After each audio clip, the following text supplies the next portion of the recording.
Sachin Pilot, the rebel Congress leader in Rajasthan, has filed a plea in the High Court in the state, challenging the Speaker's disqualification notice to rebel MLAs. Rajasthan Assembly Speaker CP Joshi had issued disqualification notices on Tuesday on the basis of the complaint. The notices were pasted outside the MLAs' residences. Now that hearing in the Rajasthan court is about to begin any time now. It was scheduled to begin at 3 o'clock. It's going to begin any moment now. Ex-Attorney General Mukul Rohatgi is representing Sachin Pilot. The Congress legal team is being led by Abhishek Manu Singhvi, who will be representing the Congress and the Speaker in the Rajasthan High Court. It will be very interesting to see what happens in the High Court, how the arguments shape up from both the sides. Remember, this political battle in Rajasthan within the Congress party and the government has shifted to court. All the action now in the court.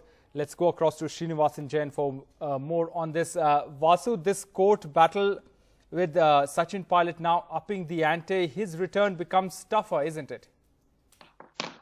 That's right. Definitely now with the battle now shifting to court, the battle lines have been clearly drawn. What did appear like yesterday that there could have been some kind of ground for reconciliation.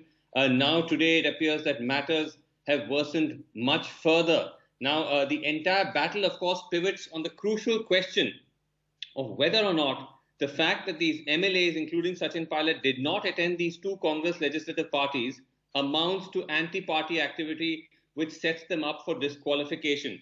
Essentially, the Congress notice says that they were given a chance to appear for these two Congress legislative party meetings. And the notice that was sent to them was that if you fail to appear, then you're not appearing means that you're acting against the interests of the Congress party, and that makes you eligible for disqualification.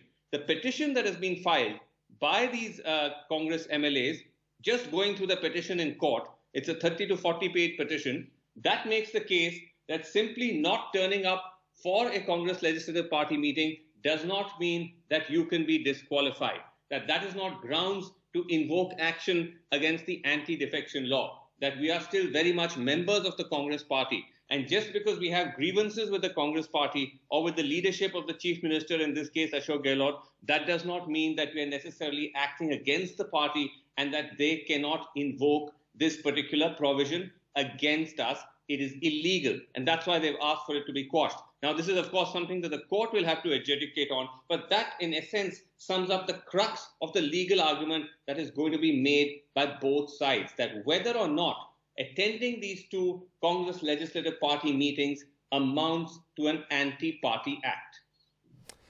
Vasu, when Pilot says that he isn't joining the BJP and now with this court battle, what is he aiming to achieve over here? And also there's some Congress sources are saying that Rahul Gandhi is keen to keep the door open for Sachin Pilot. What's the Sachin Pilot's game plan?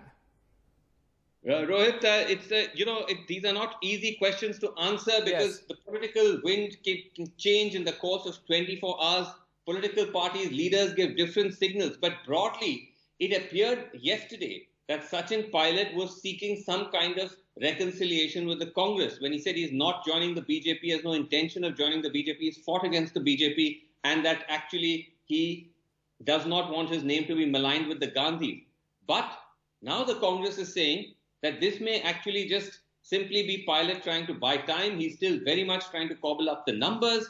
He's simply saying that he's not joining the BJP because that would impact his case in court, that it could be turned around and argued that he's actually indulging in anti-party activities by hobnobbing with the other side. And by saying that I'm very much part of the Congress actually strengthens his case in the disqualification matter that has come up today.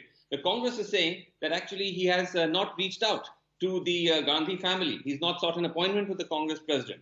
And that there is rumors or reports that he's booking extra rooms in the Gurugram hotel where his MLAs are lodged. Now, these are all Congress allegations, by the way. There's no grounds to suggest that this may be true or not. But certainly the fact that we've not actually seen or heard after Pilot made those overtures any further movement from his side, we've seen now the matter go to court with no less than Mukul Rohatgi, someone who's been very much associated with the BJP NDA, representing him.